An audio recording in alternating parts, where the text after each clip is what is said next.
Greetings. Once again, Grandmaster Amin Ra here, coming to you from Mombasa, Kenya, in East Africa. East Africa is the place to be. And I was sleeping. And believe it or not, I was sleeping and dreaming that I was having a show. So I'm even talking on the chat with Molden and Young Ten again, and I wake up and I realized, man, I was dreaming, and I realized also that it's been a minute since I've been on the live chat, so I wanted to come on and talk, but I'm going to give you guys an opportunity to come into the chat before we get started, because some of you guys will be missing out on some of the things. Who's that? Young Ten again. Yeah, how are you, bro? I'm doing good. Lance Kelly. Oh, you're the first one. Thank you. This show is dedicated to Bridget Buckner. Bridget Buckner supported the channel late yesterday afternoon, and that was nice to see. She had been saying she was trying, so I see she put a little effort into supporting the show, and that's what I'm talking about. For many of you guys that are watching this on the not live side, you'll always hear me say that we have an unorthodox way of supporting the channel through worldremit.com, which Bridget Buckner used. I think they're saying they want you to have a picture of your ID nowadays. I don't know, some of them in the US. But once you do it the first time, it's very easy for that time after. And if you're going to be doing business in Africa and you're going to be using M-Pesa, then you should be having a account like World Remit. You can transfer money back and forth very quickly. My 2 cents plus. This is going to be a good show. Hey, I've been checking out the housing market there in the coast. Okay. I don't know what you're going to find, but housing is everywhere. It's old housing, and of course, the further out you go, you'll see some, not so much new. New doesn't grow so quickly here. A lot of Somalis are coming from Somalia, and they somehow have money, and they're building large, big, giant apartment buildings, and they're being agent out by Kenyan realtor companies, and it's all really helping the housing situation here for people with small housing. Kenya has a very fast growing population. I think it was the 3rd fastest growing population in the world. These people, I don't know, they look like they don't be doing nothing, but somehow at night they be having them babies. Yeah, well, I live near the ocean. I wouldn't change it for anything in the world. Getting a apartment building that faces the ocean is not even that difficult now. And they're building a lot of these, like I said, 40 and 50-story apartment complexes, luxury complexes, right off the ocean. So when you wake up in the morning, your bedroom, your living room window view is the ocean. And I think if you just come here and see one of those units, go inside one of those units and see the view, you'll just be hooked. And then when you see the price compared to what you'd pay in Miami or some areas like that, you'd be totally shocked. Maybe like 50-60% off, less than what you would pay. And then at the same time, you don't have to worry about extreme weather coming to blow your house down, because Africa doesn't. Well, in Kenya, we don't really experience extreme weather. Knock on wood. Blizzards and things that are common in Florida, where you have evacuations. It's never had evacuations because of weather. No. Although the media likes to put, it rained a little bit. The media going to make it seem like it's a major storm, and you have to be careful of that. So today's show is about 3 things that may stop you from making that trip to modern Africa. And I wanted to go over those things and get some of your views for that. Paul McBride, what's happening, brother? Peace. Darren Williams, what's up? And maybe we can get a chance to chat it up a little bit. As you know, I don't fear the chat. Some of my contemporaries, they don't get into chat much. And but I'm a martial artist and a champion competitor, so I love to fight. So any kind of question that you have that's intelligent, go ahead and type it up and get my attention. Once again, Bridget Buckner, I want to thank you for the super chat. We need those things to keep on going with the show. Like I said, I was asleep, and then I was in my dreams. You guys were waking me up. You guys were in my dreams telling me, I'm in, do a show. I'm in, get up. Now it's like 3 a.m, and I'm like, find myself here because this is the time when you guys are most awake. Rated RJ. Okay. Honestly, it's really just money for me. Africa is pretty expensive to travel to. Africa is very inexpensive to travel to. You got to get your mind right. Okay. There's round trip tickets out of New York for $500 round trip. If you came out on your own and you really put your mind to it, you could get here and back over for $1,000. I mean, so you come up with $1,000, get you a passport, go for 6 days, 7 days, you'll be all right. Make sure you see me before you go out and start spending your money. Because when they change the exchange rate, you're going to be surprised. Now you're going to see why white people just come to Africa all the time. Because the exchange rate is going to triple your money. And when you realize that, I can talk about it, but many of you won't understand what I mean until somebody plops in your hand something like 80,000 shillings and a meal costs 200 shillings. Or if I put it in money terms, somebody plop $80,000 in your hand, and then you realize like a good meal is only $200. You see, a room to rent is, $1,000, $2,000. If you it's not $2,000. I shouldn't say that. Now I'm gonna confuse you more, but you'll see. That's when you come to realize, like, wow, Malden, there he is, Morelli Malden. I was talking to you in my dreams, bro. So it woke me up. You guys are moderators, so keep me clean. 2 cents. Yeah, it's 7 p.m. here. Yeah. So I hope this is a good time. You guys should let me know when is a good time to come on, because I can come on anytime. I'm not job locked. 496 publishing. Do they use Bitcoin? We don't use Bitcoin, but people don't realize that M-Pesa is a form of Bitcoin, and it was here before Bitcoin. So with M-Pesa, it's moneyless banking. You don't even need the coin. You just use your phone, and your phone has a bank account on it, and you transfer money back and forth through your phone. So if I wanted to send, you have M-Pesa, I have M-Pesa, I just put your number in, put the amount of money I want to send you, and then send it to you. It goes out of my account into your account instantly. Voila. You see? So people don't understand, but Bitcoin, cryptocurrency is just M-Pesa. M-Pesa is just cryptocurrency. They don't want to say that because, people are jealous about Africa doing it. You know what I mean? But 90-something% of the people here use M-Pesa, and you can't get along without it. And there's an agent everywhere where you can just go and then put the agent number, put the amount of money you want to withdraw, send it. The guy's right there. He's just automatically, when you send it or get on his phone, then he'll just give you the cash. And you have cash. I don't know what I would do without it. But the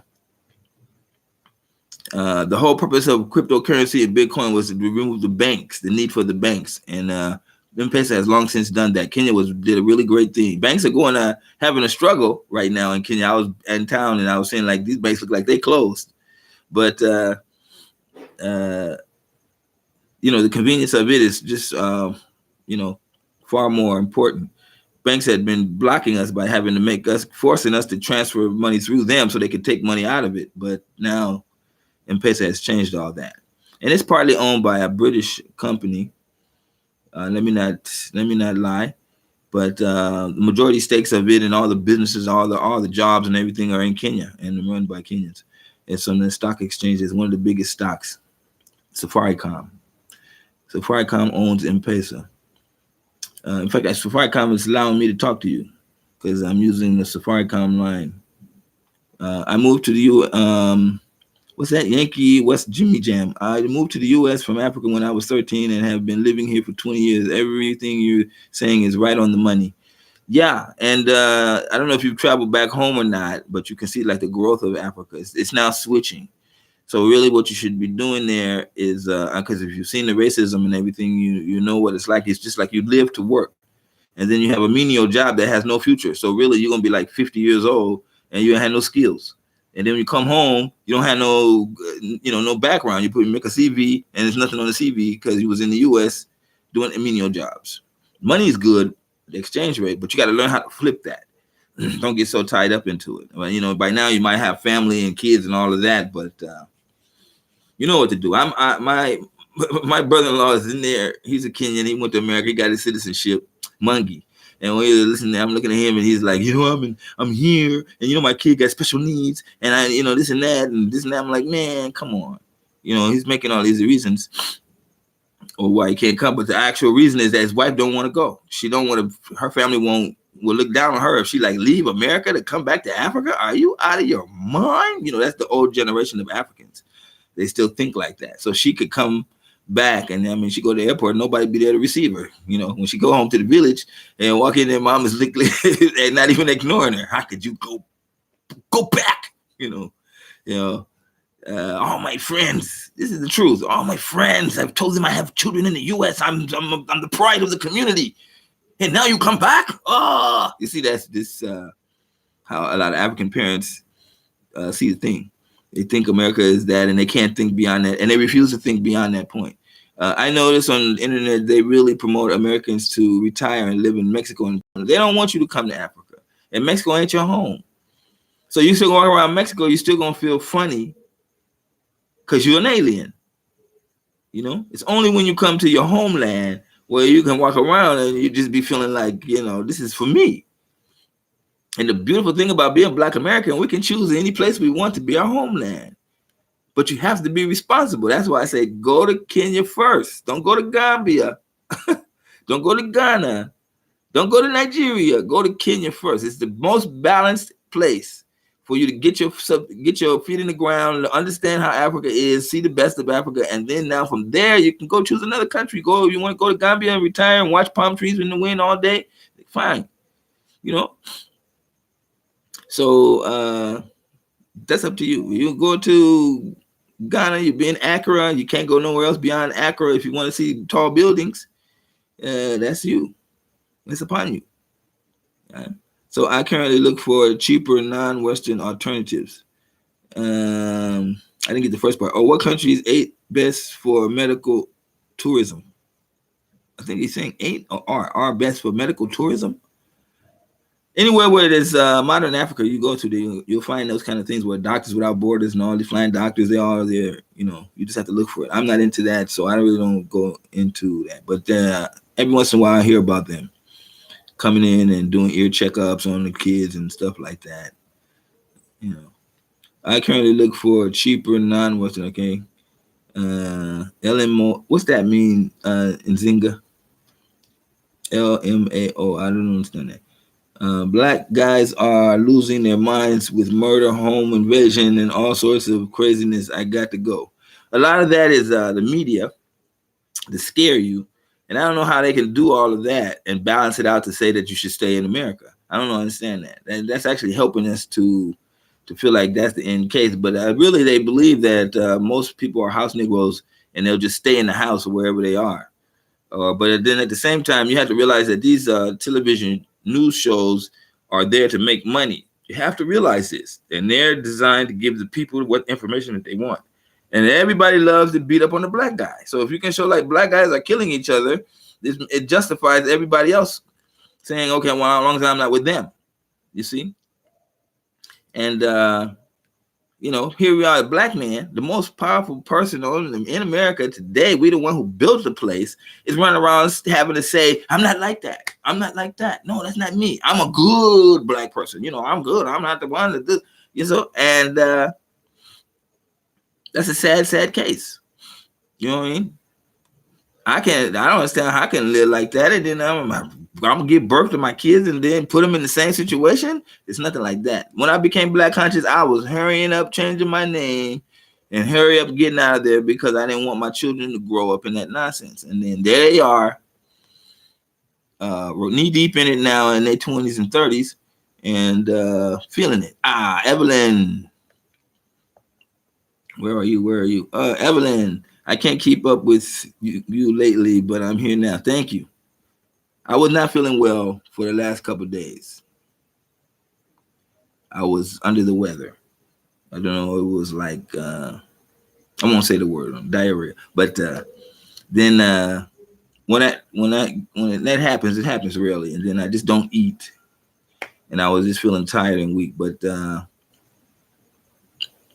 I fixed that yesterday. Slept half the day, and then since I didn't eat, I ate a nice meal, and then I went to sleep, and I started dreaming like I was having a show.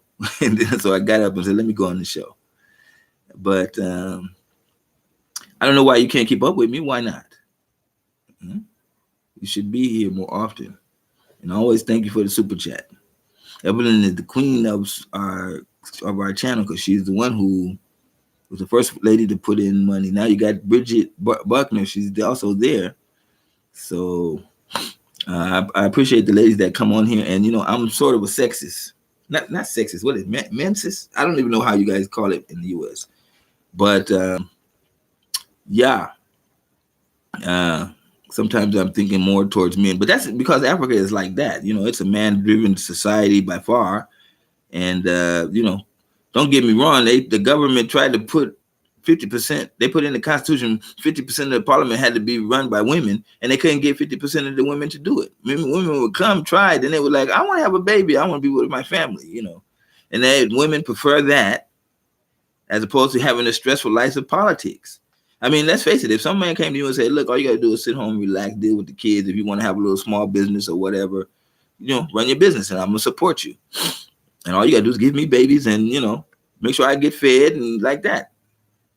And then voila, you know. So that's the deal I gave mine, and she's been here ever since 10 years. Thank goodness she didn't change her mind.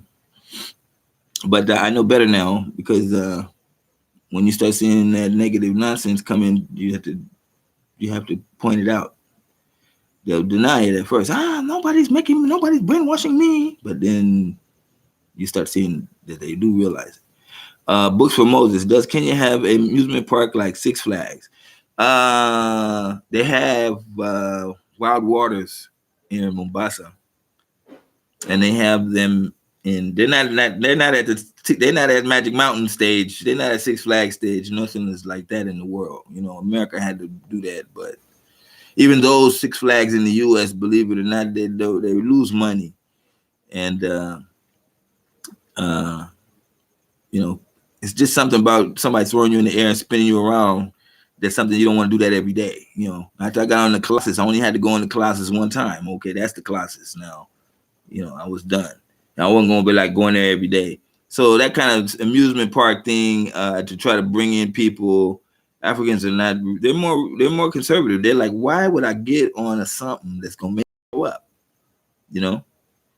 And they'd be more than happy to watch fools get on there and fly around and just sit back and watch them, as opposed to them getting in and going. That's just an American thing. You don't really see that anywhere else in the world, and you don't see it all over America either. So I get what you're trying to say, but there's so many natural wonders here, so much natural beauty.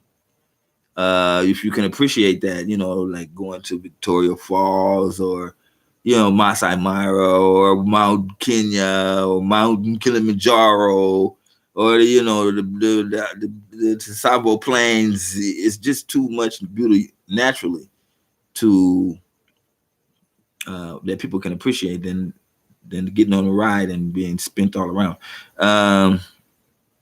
Antonio Perry, how can I convince my wife to make the move with me, brother? She's totally brainwashed by the media as well. Yeah, unfortunately, that's what happened to me, bro. That's what happened to me. And I had to go on my own and leave her back with the hope that I could convince her. And when I got here and I found that, everything was all great, I tried to call her, but we got on the phone and that phone call messed us up badly. I think we talked for like 5 minutes and we was at each other's throat, because we had been broken up. And I mean, she had kept my kids from talking to me for 9 months. I'm like, I'm watching the clock before I go. And everybody know I'm leaving and she still didn't call me. So I'm like, okay. She didn't let my kids call me either. And they used to call me every day without fail. But when she did her little stunt, that was the case. Now, I can't really blame her because today my kids want to come. Those same kids of ours want to come. They see the situation as they're adults. They can see there's two sides of a story between what the mama told me and what dad told me. Okay, dad wasn't there, so he's the bad guy. No. See, there's another side to the story, but some people, they don't want to live in that thing. But when they get older, they can be more understanding. And I had to wait all these many years for my kids to grow up and then see, like, okay, now, Dad, what was the problem? You see, I wanted to leave to Africa, and the mom and my kid's mom and her mother were against it. There's always somebody behind her helping her. But I'm not saying that you leave her, but you can make a temporary break, you know what I mean, for your own sake. Because I don't want to sound sarcastic in that, but shoot, women are everywhere, and I have had my share of mis relationships, and I'm saying on my side, I don't know for you, because I'm gonna stay with a woman that I'm having trouble with and I'm not getting along with just so I can say I've been married for 30, 40 years. I see people say I've been married for 30, 40 years. I'm like, that you that's kind of, when you break into my father came up at a time like that, and I saw him and his wife and the way they was outside the house. You walk up to the house, you'd be like, this is a perfect family. You know what I mean? 2 girls and a boy and my wife and the husband. But when you go in the house, my God, they don't sleep in the same bed. They're arguing all the time. They're fighting with each other. The man is leaving at 4 a.m. and coming back at 9 o'clock at night. He don't want nothing to do with dealing with kids because he tried to assert his authority when the kids was 6 and 7, and the mom overrode him, and he got mad, and it was like, okay, I'm gonna just do with the kids. You do with the kids what you want. Because my father wanted his son not to have a go-kart. See, that's crazy. Don't buy him a go-kart. The mom went out with her own money, bought the go-kart, and then the first day he drove it, he rode out in the street and got run over by a motorcycle, cracked both his knees. He wasn't even able to get a job in the military. So he just was like that. So my dad was like, you see, how is this if I can't run my household the way I want? And that is a problem in America in the day, and it's a problem today. Women assert themselves and being, they want to take on all that responsibility, but then when the shit happens, both people got to pay. So it was the same with me, but I couldn't sit up here and be run like that. Anyway, Evalyne, I can't keep up with. Okay, I got to go down now. How I convince my wife. So Antonio Perry, that's the case, man. Sometimes you gotta just make that break. You gotta evaluate your situation and just talk to her. Say you want to go for yourself, and then she'll let you go. What do you think about Lagos? Is it dynamic city, right? Don't you think would be poised to start terms of business? Okay, yeah. And I'm not. And you see, we just all in the chat today. Oh, that's my answer.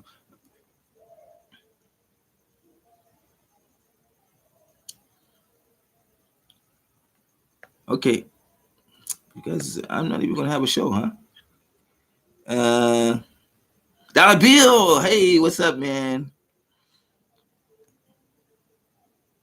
What time is it over here? It's 4 now, 4:20 after 4. Abdallah Hassan, I'm a farmer here in the U.S. I purchased a ticket to visit Nairobi in February. We'll be staying with the family. Can't wait. I'm thinking, if you're a farmer, and you like that kind of life, then you come into where that's all happening. Because one of the major sources of income is farming. So I recommend that you come and you do your investigation all about the farming in Kenya. But don't come with like, I got a tractor, I got a special need vehicle, I can bring here and can do the work of 10 people. That's wrong. Come here and just see like having a good life, making money, and that's it. It's not a capitalistic make the money, as much money as you can out of the product type of life. People to go farming because they love that simple life of farming, and the weather here is beautiful. You'll find that the soil is totally outstanding. You're going to have a great time. Call me when you get here. I say that because I'm a dealer at a casino. Oh, 2 cents, you're a dealer at a casino. You might get a job here as a casino guy. These casinos in Nairobi, they're still there after so many years. Some of the only business is still going on. But anyway, that's why I'm hesitate to date women here. I don't want to be held back in the U.S. Okay, let's talk. Rated RJ, don't date the women there if you plan on coming to Africa, because they're just going to tie you up. Now, I'm not saying that's not against any woman, any sister in the U.S. I'm just saying if you get with a woman, whether she be black or Chinese, then that's going to tie you up if she ain't wanting to go to Africa.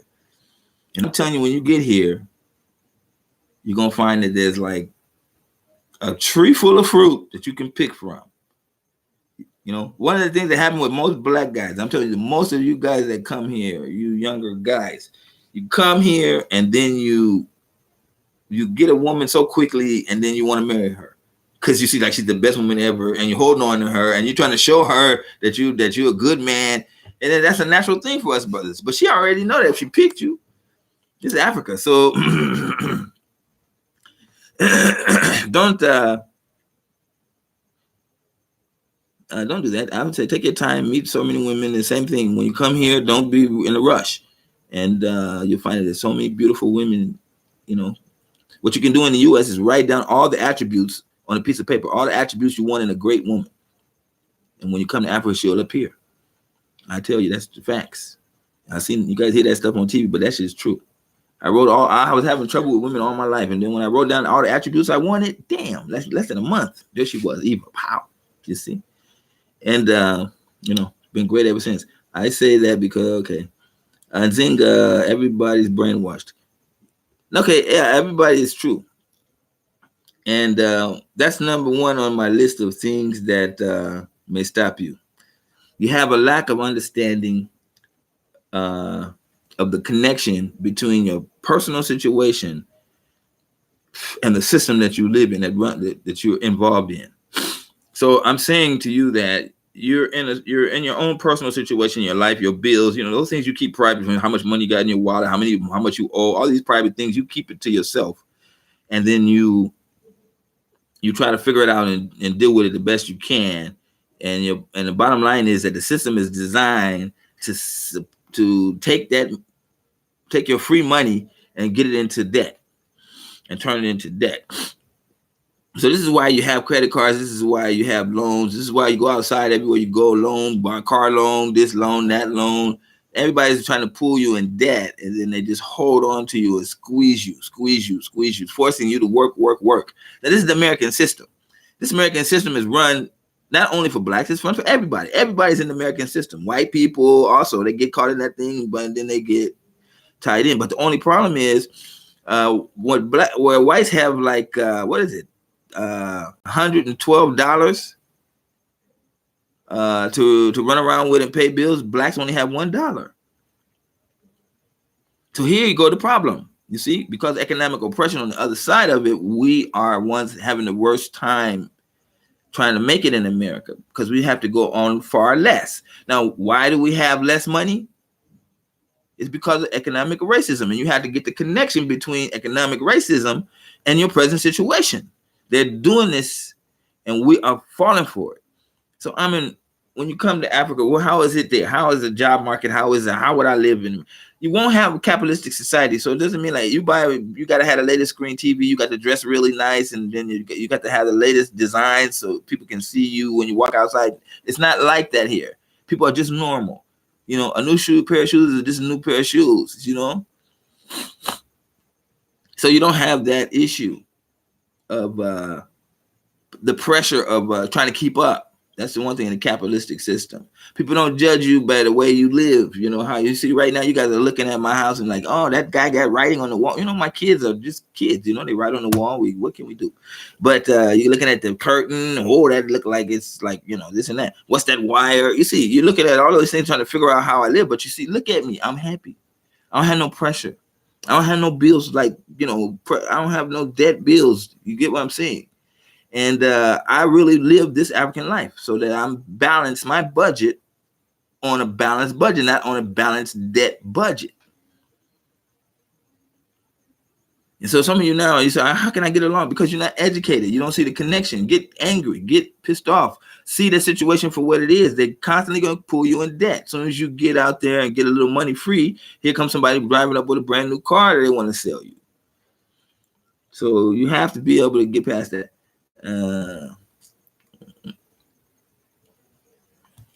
Okay, let me go down now because I'm far. I'm gonna skip some of you guys because you guys are moving too quick. Don Baba, how long until shift in the U.S.? I say next fall. The shit falls. I guess that I'm saying even if it doesn't fall, because I mean that's extreme. Because I mean it could be lying to us completely and it's already failed and we don't know it. Mr. Private Being. Let me make you a moderator, my bro. You was in my dream, and I was like, "Why isn't Mr. Bean a moderator?"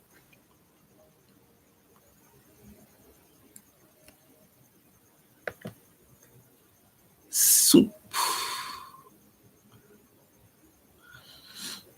Okay, I'm not missing that part. Give me that other part again, Mr. Private Brand. Only 1 month. What's that mean? I didn't see that part. I'm not going to go back up the chat. Anthony Perry, the co-founder of Rockefeller Records, Donnie Dash said Mongols are literally falling off the trees in parts of Africa, and he's not sure why the Africans aren't processing. He's trying to micromanage Africa from the internet or something. But yeah, so I love avocados. They come in seasons. So I'm here. You know, they come with big giant trays of them and they sell them out when people, you know, when they're in season, people love them. Same with mangoes. And so there was a funeral for somebody, I forgot where, and I went up country. The funeral go, you know, when you die, you go, they take you up country. I went up country and we was having the funeral underneath this big avocado tree, and the trees were just full of avocados that fall on the ground. I'm looking like, damn, I'm paying 20 ball, 30 ball for these avocados, and I'm counting like 50,000 shillings worth of avocados just laying on the ground. You know, I was just contemplating, you know, rest that person's soul, but I was thinking like putting up things in my, you know, shirt and carrying them back with me, you know. But that is just the beauty of Africa. It's, you know, people will pay. So I can understand that maybe you might see that, but that ain't the whole situation. Food is big business.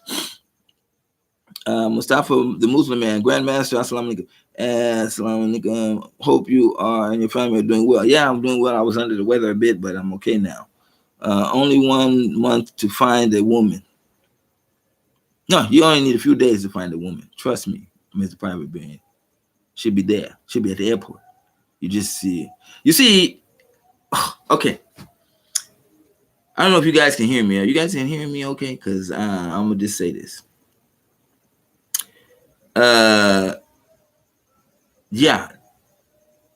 You know, I was a handsome guy. I'm now 60, but you know, 20 years ago, I was a handsome guy, and I was a martial artist, and I was an athlete. So I was training every day. So you can imagine my stats. I've got a little tummy now, but back in the day, I was.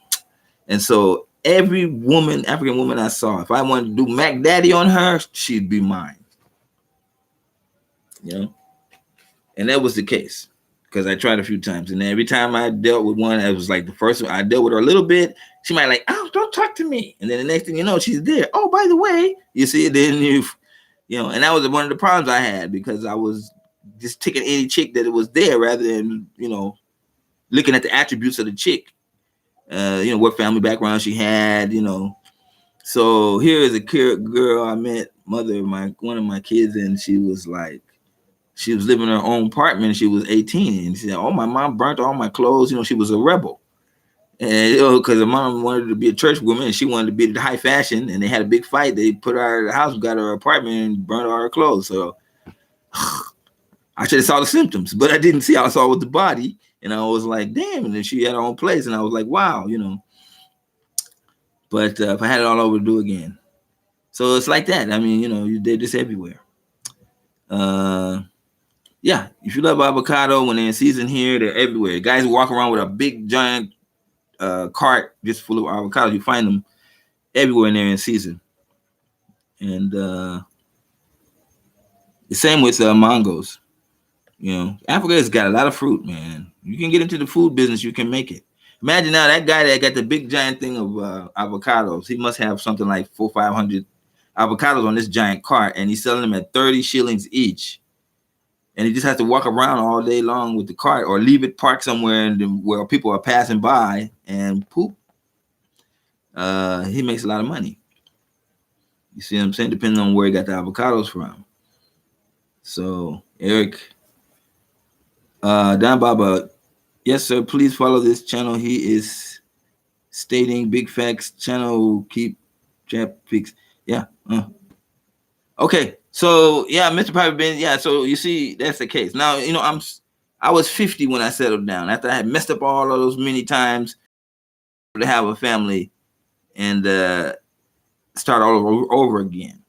So don't think like some of you guys in your 30s and your 40s, and you think like you only got one mission and you got a family and you messed it up. Now you're trying to repair it. Don't try to repair it.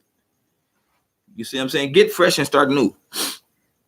Trust me, because there's nothing worse than, you try to repair it. It repairs for like 2 years or 3, then it falls all apart again. And then they come up with some argument that was from back in the day that never was really resolved. And then you're like, man, And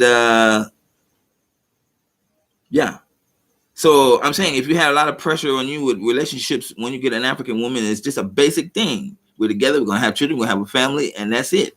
Now, going outside the relationship and, like having sex with people on the outside, that's, okay, I'm not a Christian, but, I know my values. I know that I have a family and my family comes first. No woman is going to make me go spend my rent money on her while my family is hungry at home. It's impossible. That's just ridiculous. But some guys are like, they give us bad name. They go out, drink up their money and like that. But now Kenya has said all bars close at 11 p.m. So it's nothing like drink all night. And you go there and try to drink all night and the police are going to take you to jail. So that stopped a lot of that thing. Women came and complained and the government just said, boop, even on weekends. Can you imagine? So you better hurry up, get your drink on and then go home. And, that's the things I love about the government, that they, for family, you know what I mean? So, yeah, I don't know. Everybody say I don't look near 60s. I'm telling you, I'm different. You guys should see me. You should know me. Like you guys, African Tigress, she did a show yesterday. African Tigress, she did a show yesterday with another Black American. Now, this Black American, he came, and he's just like me. I mean, he's first time, he's coming in. So he's interviewing an Uber driver, asking him, is there any other Black Americans? I'm saying, this is what I'm saying. You don't have somebody that's Black conscious. Okay, the guy's pretty much Black conscious now, but I'm saying he's not conscious and understanding of what the whole situation is in Africa. He's new. So he's asking the Uber driver. I'm sure he asked people in the hotel. And these people are dealing with foreigners all the time. So what kind of answer they going to give? You're not going to get the real understanding of the place from them. But, African Tigers did a wonderful interview with him. And I was like, she did an interview with me. And I was like, if I was 20 years younger, she would have been mine. She's a beautiful lady. And I was watching her. And I was like, man, if this would have been 20 years ago, because she came to Mombasa talking about, I'm just here in Mombasa. I like to travel alone. And I'm in Diani by myself. I'm like, what? But I just kept quiet because I'm older now. But boy, if it was 20 years ago, we would have been in Diani. I mean, okay, we may not have had sex together, but we would have been, in the hotel room together. Yeah, because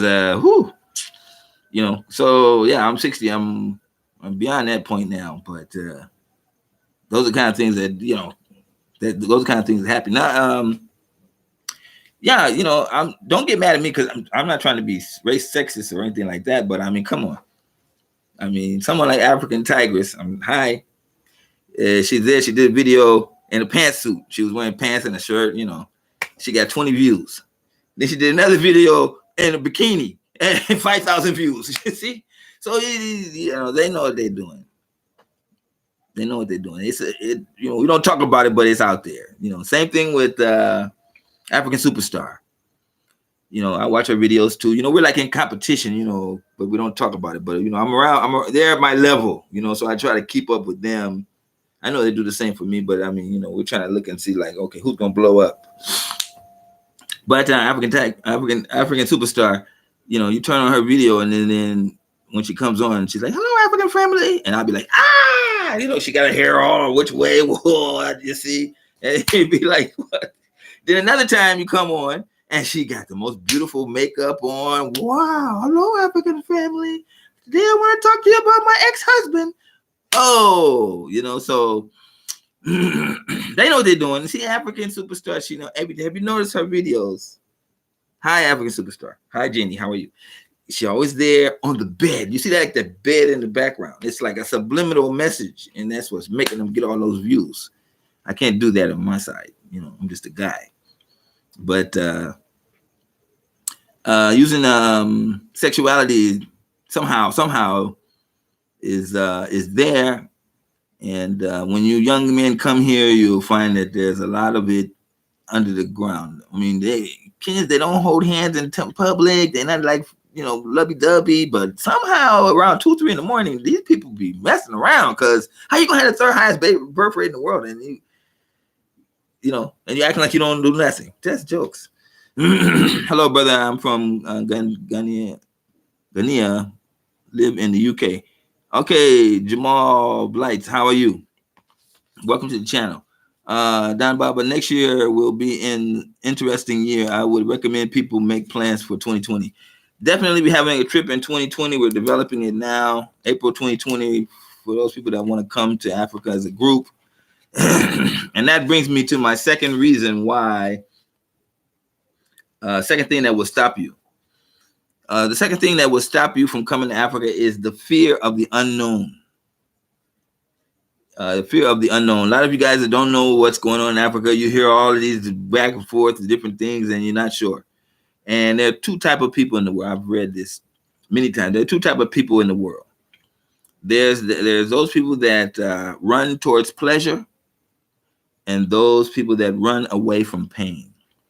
And a good portion of the people that's talking about coming to Africa is those people that run away from pain. They don't want no pain. They want everything to work out perfect. They don't want to have no trouble. They don't want to have no problem with the plane. They don't want to have you don't want to be running out of money when they're here. They don't want to be on the street. They don't want to have no incident. And these kind of things, they want everything to run perfectly because they don't want no pain. They want to run and avoid that. Some of them are saying, I'm coming with $20,000 when I come to Africa. I'm like, because they don't want to run out of money. And I'm like, that's ridiculous. And I think like money don't solve everything. But these people that are running from pain, what really attracts them is when we do group tours and they say, okay, I can go in the group. And then so if I'm in the group, I'll be okay because everybody will be around me. And that kind of fear, that fear of the unknown really hesitates a lot of us from coming. And when you see we'll have a group, 15 people coming, you go, okay, let me throw my hat in there. And I know somebody that's in the group so we can go together and they can hold my hand. But this is the second thing that really stops a lot of us from making the trip. And I keep trying to reassure you that Africa is a great place. The reason why I always say Kenya is because it's a tourist destination. That means that from the time you land at the airport, everybody knows how to deal with foreigners. They get thousands and thousands of foreigners coming in every day. Some don't speak English. Some don't know the land. Some don't speak, white, black, Arab, this one, that one, kids in the hand, food, all kind of crazy things because it's a tourist destination. So they know how to handle you from the time you get there to the time you end. I went to South Africa and they picked me up at the airport. I knew nobody. The taxi driver took me to a place. I saw the white guys in the hotel. I went there and I looked around and I came back to the taxi driver and I was looking like this. And he said, okay, you're a black guy, but you want to be with blacks. Yeah, I want to be with these country-looking white guys.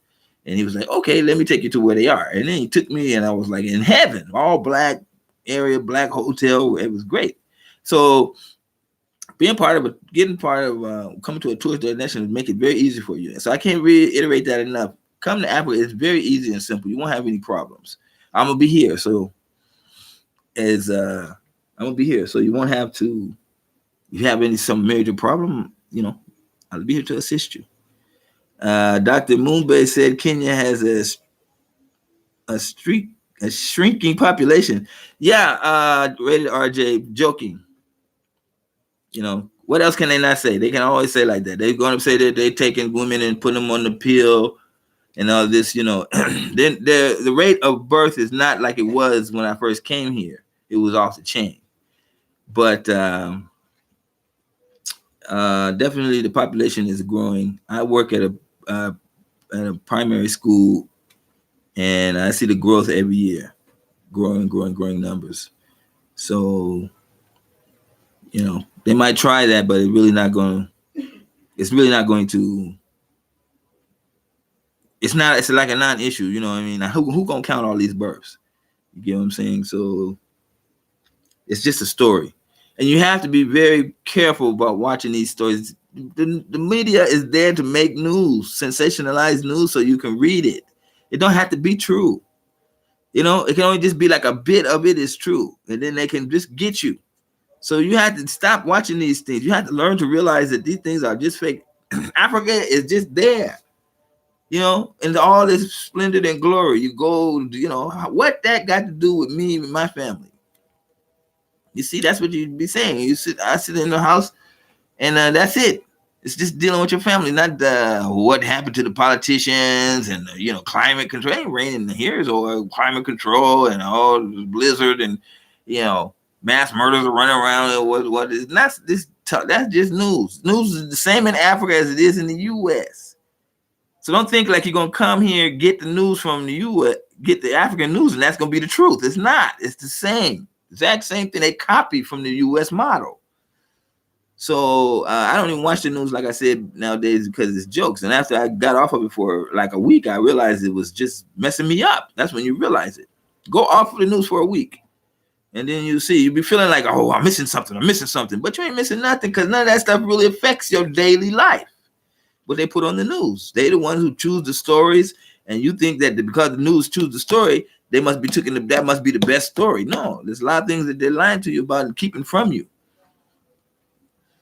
So you have to realize that. Don Baba, my black people on the channel, if you are making money on a job in the U.S., would really recommend you invest in Africa before it's too late. Yeah. Thank you for that, Don Baba. And that's a good point, because a lot of us are saying, what are we going to do to make money when we come to Africa? And a lot of you, when you say you're going to come to Africa, it can be part of a crisis that you had. Maybe you had a divorce with your wife, or a job has laid you off, or whatever like that. And you just need to come. Just come for 6-7 days, and just do a survey. Like this brother that was on the African Tiger Show, I recommend you watch him. He just came and he said this is his third trip. He's coming back again in July. I commented to him, and he said, "Oh, brother, I'm in the U.S. now, but I'll be back." And I'm like, "Okay, when you come back, we'll talk." But definitely, when you come, you must use networking. You must start talking to each other. See, imagine if that brother came here, he was doing all those things. If he could have gotten a hold of me when he was here the first time, we could be far by now. I could have directed him in a lot of things. I could have answered a lot of his questions that he has. But instead, he has to depend on the Uber driver, and that's not right. We have to be able to connect. That's why we have the Black People's website. And let me put that in there.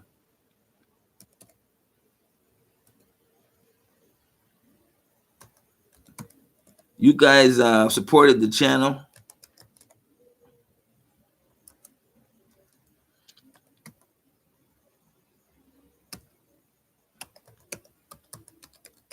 And I went out and bought a website with some of that money that you use to support us. I told you we're going to be about action here. So some of you guys that know me, you know I told you we're gonna do a website when you support. You guys supported the channel, and bam, what did we do? We supported the channel, and I'm telling you, we gotta keep it up, because if we don't, that's what makes me not wake up in the middle of the morning and give you these great shows. So here's how you do it. I got a new paper here, and make sure it's going through M-Pesa. I know some of you guys that have supported before. Come on, throw those few coins out there. It's not so much the money; it's about the fact that you support the channel enough to say, "Let's do this." Now, I put this the show, part 4 of the show, when we talked about the camp, to those 2 Kenyan guys. Somebody told me that they didn't look like they was interested, but they're very interested. It just took them time to absorb what I was talking about. When you say camp, people get all kind of different impressions. But we want to continue with that. And we need your support with the channel for me to go ahead and keep on. Like, they want me to meet them again and discuss more about the camp. And I got a call from a phone call from a guy in Kilifi who watched the show, told me he got 500 hectares in Kilifi. He want to give us and donate to us, you know. And I told him we'd come there around the 14th of December and check out what he's talking about. So I want to be able to do all those things, because I know you guys are supporting this channel, and that's what you want to see. You want to see these kind of things happen. You don't just want to hear me talk all the time, and I'm not the one for that. So yeah, we're going to continue thing with the camp. If people don't know me, then you get to know who Amon Ra is, not just somebody that's going to be talking like that. And you see, we get a chance to hear all that on the channel. Did you get my money the other day? Yeah. What's the name? What was the name? I don't want to make a mistake and say that. But if you look on the comment section, you will see your name. When anybody supports the channel, I'm always putting their names out there so they can see that I have received that. You're saying in a previous video the Africans are conservative when it comes to money. What 5 businesses would you recommend to start in Kenya when I move there? When you move there, you have some businesses that are very easy to work with: transportation, food, and like that. These are the 2 main ones. Okay, in transportation, it has a lot of different tentacles. Different ways you can go, so you can do that. When food, you got so many different areas out in those 2 areas, and they're safe, and they're safe bets. Okay, so you can do that. Now, if you got used clothes, this is another business, but it's really a tied up market now, where you get clothes from outside. Like, well, what a lot of Kenyans do, they go to Uganda and buy used clothes that are packed from the U.S. I've seen the factories when I was in the U.S., and they pack all these clothes up, and then they send them into Africa, and then sell them in bulk. And then the people pull out the individual clothes and then sell them individually and make money like that. And this is a practice going on. Big markets are there.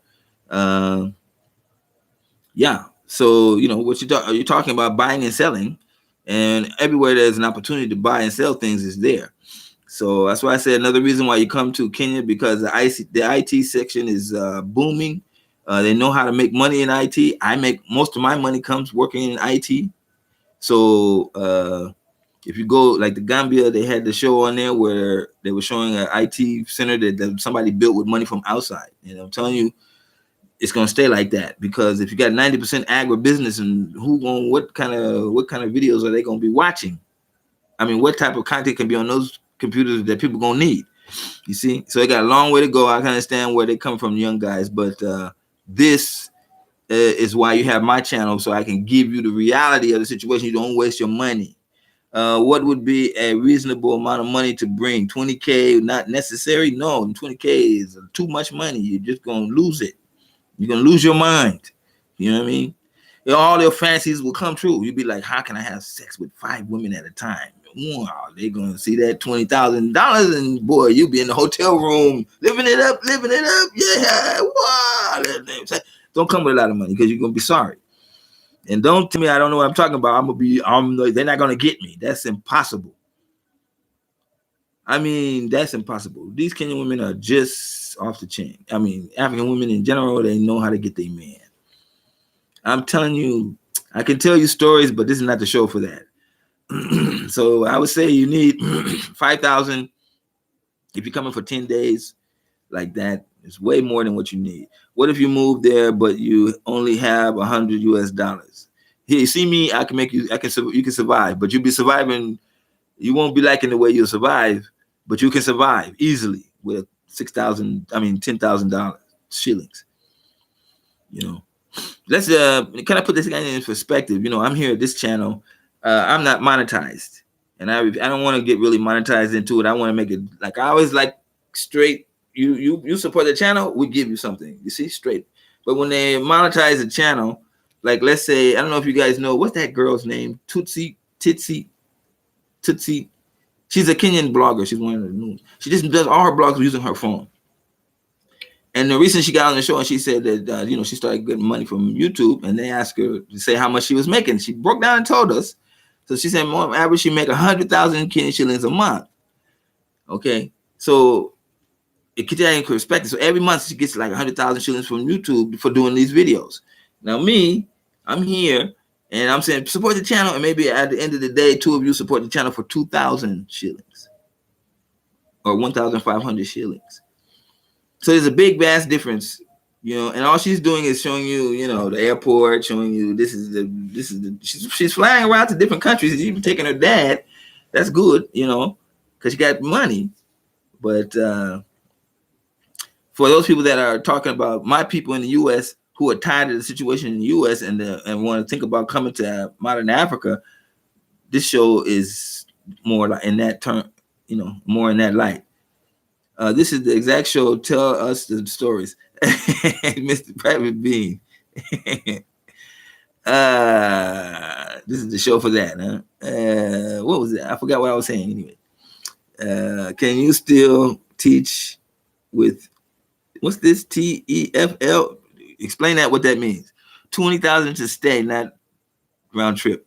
20,000 to stay in Africa. It depends on you, man. I don't know your circumstances, what you used to living. Because I have brothers that come here, they got big money, and I tell them, don't. You want to stay? Don't get an apartment in in the rich side of town. And they go, okay, and then the next day, I gotta find a place. Where is it? It's in the rich part of town. So I'm like, damn, they can't listen to me. They don't listen to me, and I'm, because they got what they want to impress the girl, or they get the girl, and the girl tell them, oh, you don't want to stay there. There's too many robbers, and there's no robbers. And then they gotta go here, and then the guy spends all his money. And because the Kenyan girl wanted to impress her family, that she got a guy that live in the rich part of town. You see, Black American live in the rich part of town, got money. You see, and then when the money runs out, poof. So budget, that's a budget.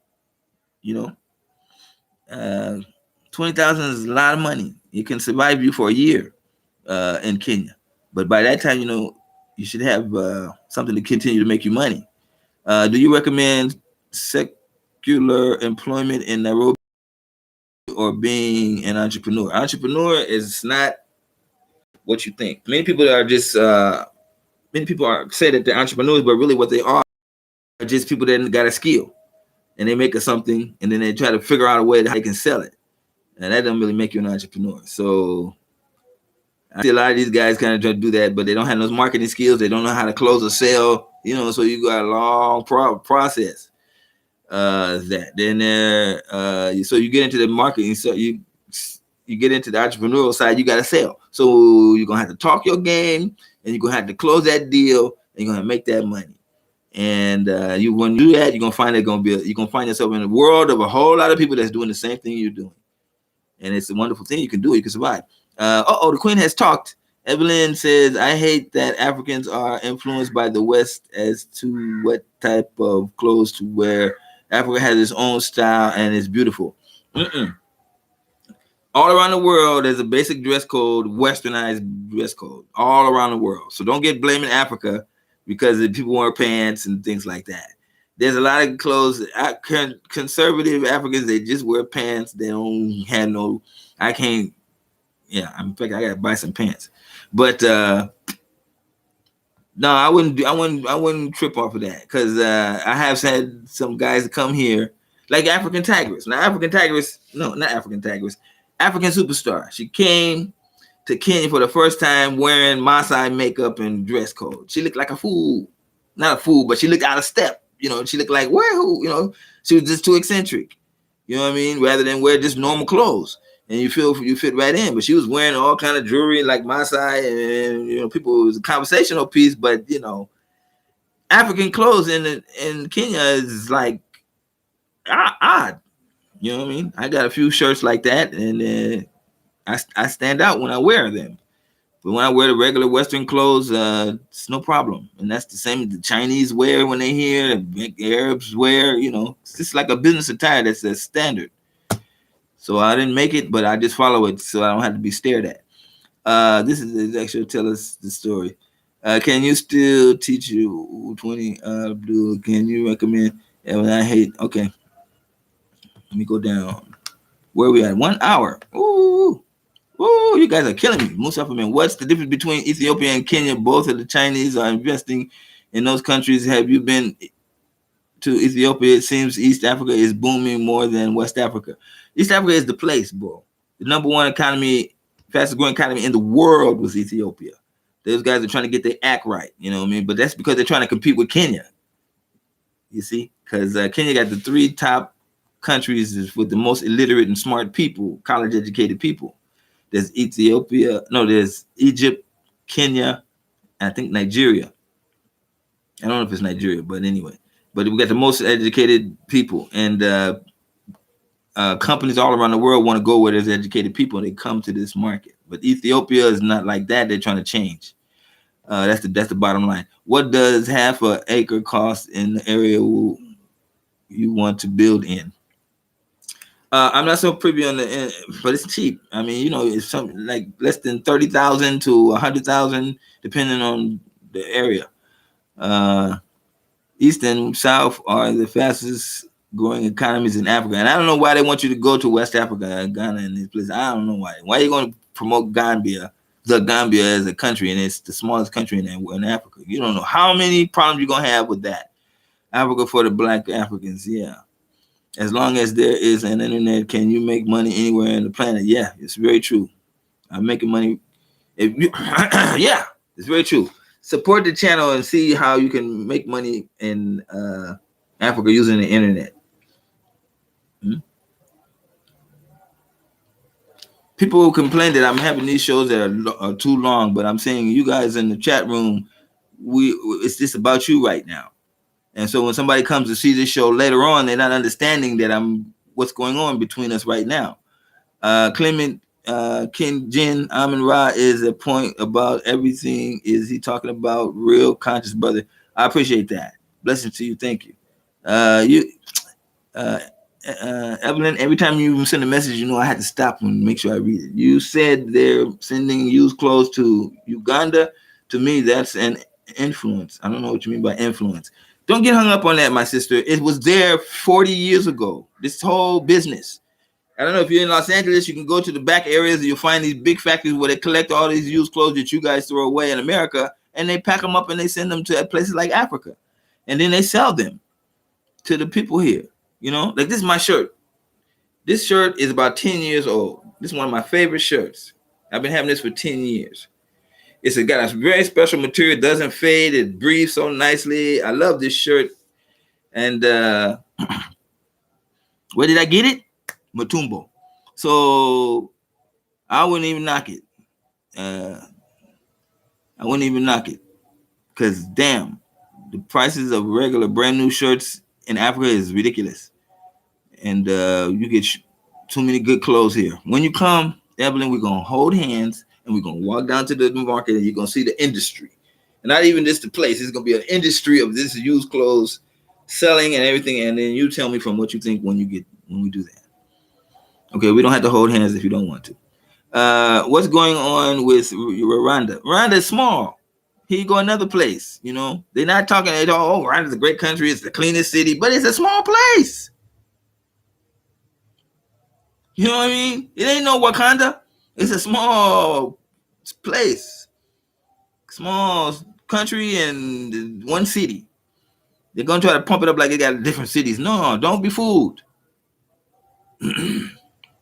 That's the problem. They're fooling our people. Let's go to Rwanda because it's got a clean city. And then you go there and then, okay, I got some clean streets. Now what? Nothing.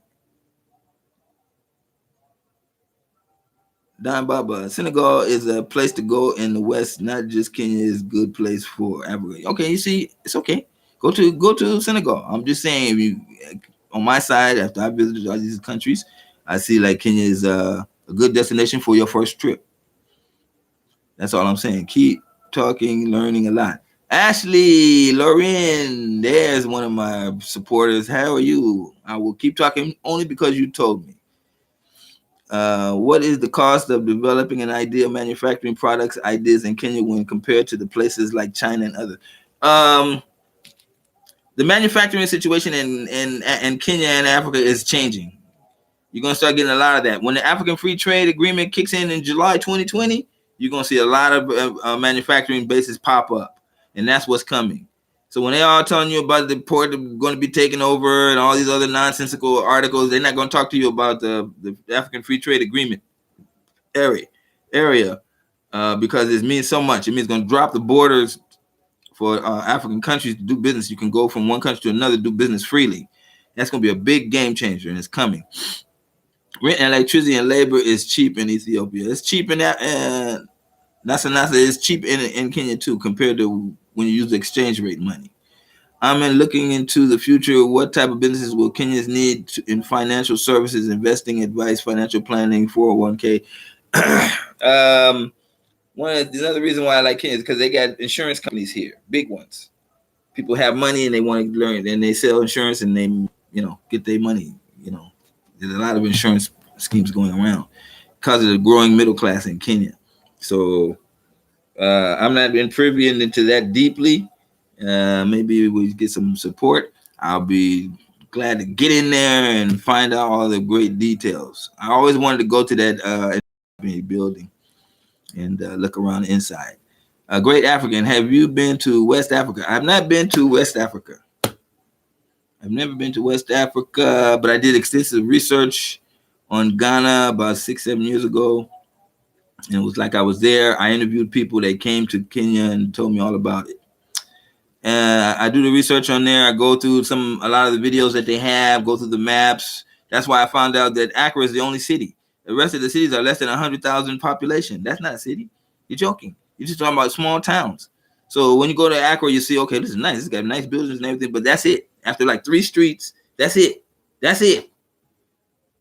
For you guys who've never been to West Africa, and for those of you in Ghana, you see they're going to keep quiet, But Accra is not a large metropolitan city for you to be going to.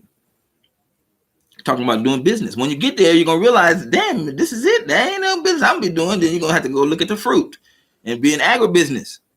You see what I'm saying? Because that's not like that. I mean, they building a car and they can't get the cars. They can't sell the car in Ghana. So they got problems in that regard. And because it's a small country. You see what I'm saying? So when you come to a country the size of Kenya, you can go from one market to another market. There's so many markets. Industries are just off the chain here, and more are coming. So that's all I'm saying. I'm not trying to hate on Ghana or anything like that. I'm just trying to give you guys the facts. Don't go to some place and you don't know you're going just because people are going. No, people are going, but a lot of them are leaving, and they don't tell you that they're leaving. But that Ghana guy, there was a guy, he had a whole video blog about Ghana. It didn't work. He ended up going, his wife had to go back. He had to go back. It came back. Then they went back again. And then where are they today? They're not in Ghana. Because if you watch his videos and listen to what I'm telling you, watch his videos, you can see what I'm telling you is completely true. The guy was looking for houses. He couldn't find anything nice. Everything was expensive. You see? The guy was driving a car. I don't know why he was driving a car. And moving around like that with the kids trying to live American life in Ghana. And it was like, you're the only one. Driving a car with kids in the back, man. What's up? So that's what this channel is about, trying to give you the real. You know what I mean? Don't spend and waste all your money on something. And all I'm asking you to do is support the channel.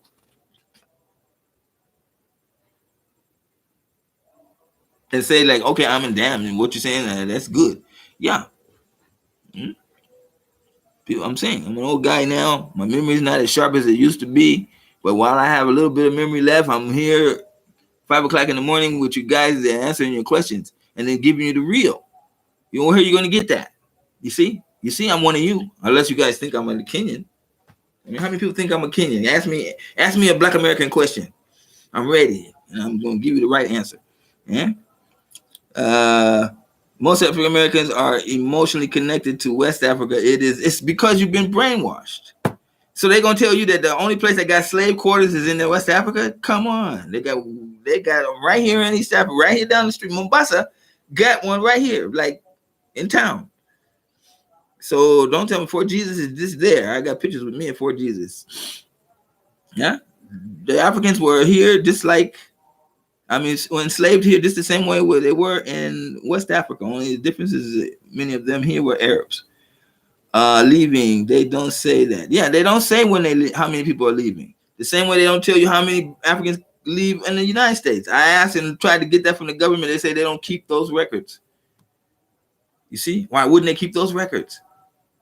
Obviously, because they got a story to tell you wouldn't like.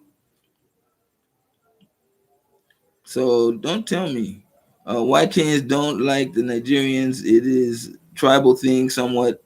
That's just some people just try to make up these things to have something to say, man. That's like gossip, you know. What and Nigerians don't like the kids. That's an individual thing. I got friends that's Nigerians, but I got Nigerians I don't like, some I like. You know, it's an individual thing. They're just trying to make something out of nothing. That's not like that. Africans love each other. They don't war. We don't fight. You know, it's peaceful. So I wouldn't put much into that. I would think you would start looking at the connection between the East African community countries, which is Rwanda, Uganda, Tanzania, Kenya, soon to be DRC. Omar Blacksmith, there you are. I like to play chess. Do you see chess being played in Mombasa? I play chess, so we can play. Come on, bring your best game. I'm ready for you. You know, the atmosphere in here, they like checkers. But that's only because there's not a lot of people to press chess. But one of the things you can do when you come here is like get you some boards, because you're going to have a lot of good money. Buy you some boards and then start teaching the young people chess. And I always said that back in the day, I was saying I would do that. But, you know, I'm only one person. I can't do all those things at the same time. So what did I do? I created a martial art and made it the most powerful martial art in the country. So, yeah. Dark Secret, you're here. Habari, Grandmaster, how can you talk about renting and security deposits? The good thing about being in Africa is that you can rent for low. You can rent for $30 a month. You can rent for and up. So it's nothing like being homeless. You see, who can't afford $30 a month for a place to stay? So you got all of those areas, and they're all through, and Nairobi, to everywhere you go, you can find that low income house, so you have a roof over your head automatically. Then the hospitality of Kenyans, nobody gonna let you just sit out on the streets. Network, that's a key. That's the most valuable thing. The more people you know, the better off you'll be. You have to break away from that thing of us versus them. No, embrace the Kenyan as your people, and then you'll see that they're gonna embrace you right back. And that is your biggest money maker right there. Because it's no, somebody call me on the phone and tell me, I heard about you. I got such and such a job here. I need 5 people. Bam. You know what I mean? I network it right across the road, right back at you. So that is the thing. You won't go homeless. Morelli Morgan, when you get a chance, check out the Claude Anderson interview with Boyce Lydell about Africa. It was very interesting. Don't tell me. Send me that link. If he's finally talking about Africa. I wrote him in his comment section, Dr. Claude, a long one.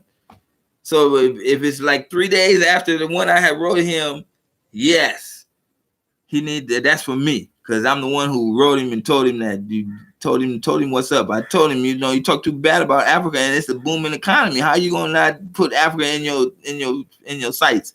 Talking about we're gonna buy politicians in America. You see, what you gonna do? Buy Kamala Harris? You ain't, then what? They gonna get rid of her if they, you know. You can't trust no politician. You ain't pay for no politician to do right by you. If white supremacy is there, white and blacks for every $1 black has, whites have $100-something. They just be out of their pocket change just to mess with you. You know what I mean? What are these niggas trying to do? Get a politician? Nah. What's his phone number?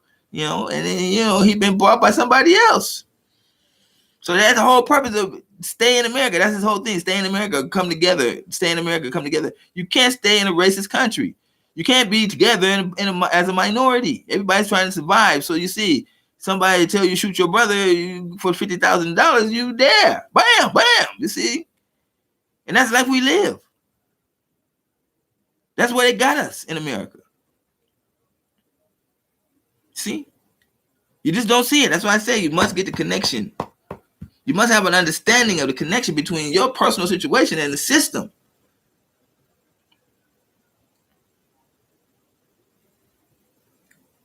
Great African, what's a good industry to invest in Kenya? All of them. Everything is booming. Okay, not exactly everything, but everything is going up because the population is still growing at a fast rate. So you come in with 50,000 shillings, be conservative with your money, get you a small room somewhere with the mission of going around and talking to people, not the Uber driver. Go out and meet those people in those industries. They have kids to be talkative. Start telling them what you want. I want to know about this industry. Can you help me? They're going to talk. You see what I'm saying? Don't make no commitments right away. Get data. You'll find you on before you know it, you already started investing on the same day. Kamala dropped out of the race already. I never did like her when they said she was a prosecutor. That was like, no way. Sun Temple, how do people there feel about other religions there? My religion is not part of the so-called 3 major religions. Freedom of religion is everywhere. Nobody's going to prosecute you for that. Look at my religion. I'm black conscious. Nobody dare deal with me. And they always ask, what are you? A Christian or a Muslim? That's what they always say. I'm not neither. And then they're quiet because they don't know what to say. Because most people in Kenya, when you go to public school, primary school, they're gonna tell you pick you either Muslim or you're a Christian. They just put you in one of those 2 categories because you got to have a religion class, and there's the only 2 subjects is Islam or Christianity. But my kids are like running around in Christianity. I just laugh at them because I'm like, go say hi to Jesus. But I know at the end of the day, just like my son, when I sit him down, he's like, oh shit. Then he realized that shit was bullshit. So, he can make his own choice. So freedom of religion is everywhere. And Muslims and Christians walk around here together and friends. It doesn't make any difference. People want to make money. They don't care about your religion. Seeing a lot more pickup trucks with flags hanging on the flatbed in my area since Trump presidency already. But how can you live in a goddamn country that got a goddamn rebel flag hanging out the truck? I mean, I can't even relate. I'm in Texas and I'm walking down the road and here go a guy with a goddamn rebel Confederate flag. Damn. Don't that just hit your heart right there? Talking about I'm an American. And then you see that truck rolling by with the white guys in it, guns hanging in the back window. What the hell? Leave that crazy life, man. Just know how much brainwashing, how bad it is. Don't subject your children to that. I would go into Texas, see that thing. And the reason why I saw that is because my parents raised me in America. Just like your parents raised you in America. They raised you, okay, the good thing about America is what? You can get a job? Shit. Huh? What's good after that? You got to work all day? You got to have 3 jobs now. You're just in there, but you don't see the connection between the oppression and then, you see like it's a hard time. I'm telling you, it's coming to a point where it's better to just chuck up your $10,000, sell all your things, and get a plane ticket and come to Africa and just throw up your hands. I'm here. Let me see what's going to happen. Because at the end of the day, even if you lost everything, you can go to the embassy. They'll give you a plane ticket back to America. You can go back to the way you was if it all falls apart. But if you come here with a mindset, I'm going to make it. When you come here and see the beauty of this place, you ain't going to want to leave. I keep telling you that. I got a show. I'm telling you that. I've been here 21 years. I'm telling you that. Ain't nobody here telling me, do you see anybody coming like hesitating? No, nobody coming over here and tell you, that's not true. How do people feel about other religions? Nobody cares. Nobody is Christian or Muslim. Yeah. See a lot of more pickups. Yeah. Done. Our parents understand the old era of the U.S., not the new era. Get out and go to. Yeah. Is the telephone number you have the world remit that too long? the site keeps telling me the number is too long. I don't know how you're saying that. It's telling you that the number is, okay, this is the area code. 254 is the Kenya area code, and this is the number. 0720. If you put the 720-907, that's the number. But if you don't put the area code, you're supposed to put a 0 before the 7. But just keep working it out. Just like Bridget Buckner did. She struggled, and then she was able to send, and I really appreciate that. And I appreciate you guys' effort when you want to come and support the channel. We can keep on going like this. And Molden, have you ever saw O'Shea's show? If the women really look like that in Kenya now, yeah, they look better than them. I don't know where you're getting these ugly ones, but the nice bodies. But anyway, there's no ugly one. That's in the eyes of the beholder. But booming bodies are like that. You know, like I said, I'm just older now. But there was a time when I first came here. When I came here 20 years, imagine I come here 20 years ago. I'm an athlete, and I'm in great shape, and I've seen all these women running around. So okay, so probably Mr. Bobby Bean wanted me to tell that story. So I come to Mombasa. I was living in Kenya. I mean Nairobi. So I got an invitation to come to Mombasa from one of my students that was teaching Kempo here. So I came. So when I came, somehow the word got back to this German guy, Heino, that Black American martial artist was here in Mombasa. So he sent word and told me, can you come to my house? And I said, okay. So now I went from where my student lived in the lower end part of town to now the rich part of town where this German guy was. So he had me in his living room, and the room had no furniture, you know, just like the empty space. So like after a few minutes I got there, some other Kenyans came in, and he was like, these are my Kenyan team. I'm supporting this karate team, and they've been losing and blah, blah, blah. And I want my guys to win. So he said, well, he wanted me to fight this guy. I was like, you see? So I was like, this is like out of the playbook. So I'm like, okay, fine. So we put on gloves. I'm gonna spar with the guy. So we go do sparring, and, you know, I beat the kid. I mean, I don't beat him, but I mean, you know, he couldn't handle me. I'm hitting him, you know, tapping him. He couldn't. It was impossible. So I was just great. I don't know if you guys see my records. I was just too great. And I may sound cocky, but at those days, I was just great. Nobody could defeat me. So anyway, I came. So the guy told that guy to leave. The German guy told him to leave. Then he went to this door, opened the door, and it was a bedroom, fully furnished bedroom. He said, okay, you'll be living here while you're watching my team, and we'll be working together. And I was like, damn, you know, just like that. You know, didn't ask me, would I have family or anything in Nairobi? So I stayed 3 months. I didn't even go back because the girl I was with, we was having all kind of troubles. And, you know, even when I left, she didn't even care. We weren't even talking. So I decided to go ahead and stay and see what the guy was talking about. And we had that great, we had a great relationship for so many years. So, and he was white, and he was German. So anyway, we did a lot of great business together. We opened up schools and everything like that. But then that's not the main story. But the main story is, so now the first night I'm there, he brings some friends. They take me to the club of the nightlife. You know, okay, let's go hang out. You know, okay, fine. So we go to this big club, and it goes down underground. So we're on the top part. And I'm just looking around, wow, you know, all of these women, everything, and beautiful people, men, you know, everybody's dressed nicely, beautiful music. Wow. I'm like, I'm mesmerized. So I'm looking around, and then all of a sudden, out of nowhere, the most attractive chick comes up and says hi. Now, I didn't know that the guy that was bringing me know her and told her to come introduce herself to me. So I'm like, hey, hi. You know, I was like, hey, hi. And then I just said, I turned away from her because, I mean, I was like, that's just too much complication for me because she was out of this world. So we went down in the ground, and then they had a beautiful dance floor, beautiful music and everything. So I started dancing, and then I was dancing. I turned around, and then she's dancing in front of me. And the girl can dance like this, the most beautiful thing. So I'm looking around, and I'm like, ain't nobody dancing this sexy. And she's looking at me. So cut the long story short, we went home with her that night. And I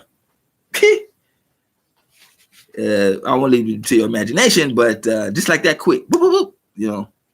And then that became my girlfriend until I realized that she didn't know how to read or write. So it's amazing what kind of things you can go through. Beautiful, beautiful women everywhere.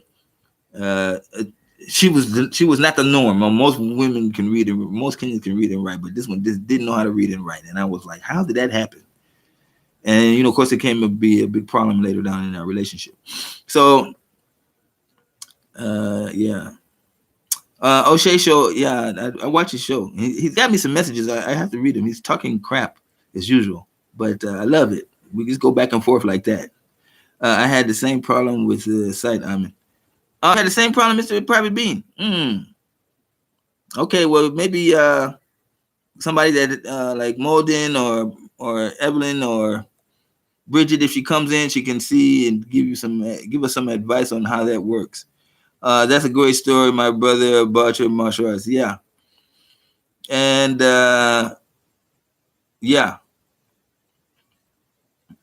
So I got a lot of good stories in the martial arts. Just a couple of days ago, the guy wanted to arrest me because I said, fuck you, Clarence, on the WhatsApp group. He's like, if you don't take that back, if you don't apologize, I'm going to have the police arrest you. It's joking. The guy is the controller of Tongue Mill Little Dude, which is like got 3 clubs in Kenya. And then Kimpo has like 40 clubs throughout the country. And he's like trying to compete with me. I'm like, I don't even want to talk to you. Have you ever saw, okay, now I got to go down. Okay, we're going to end up finishing up. So get your last questions in. You tap that. Yeah, that. The funny thing is that you go here and you see these beautiful women, and then you go home with them, and then somewhere in the middle of the night, because it's hot in Mombasa, you take off your clothes, and when you see these beautiful bodies, just naturally beautiful, fresh, strong, because they do a lot of lifting and work around the house, and it's nothing like the makeup and all that stuff. They're not like that. So, oh, wait a minute. You see how easy that is? Omar Smith has donated to the channel. Wow. Thank you, Omar Smith. If you're still online, I think that's Blacksmith. So I appreciate that support. That's how easy it is for you guys to do it. And Omar, thank you for that. We don't have super chat here. We only have to use this African super chat. The deal is done. I don't have to pay taxes on this money. The government don't hear to know about what we do. It's beautiful. So that's why we do it like that, to support the channel. Yes, Dark Secret, thank you for putting that out there. Dark Secret, why are you not let me put you as a moderator, man. Shoot. I was told I need to put moderators here, but I don't get many haters. Hope that worked.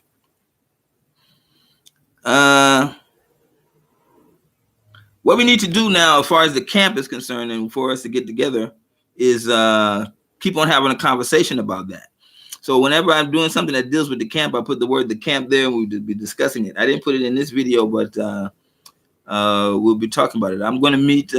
See, now Omar has sent some little money. I'm going to be getting with David after I come from Nairobi. Oh, by the way, now with the money from Bridget, this is what we're going to do. My daughter, she's 8 years old. Her name is Kira, and she's never been to Nairobi.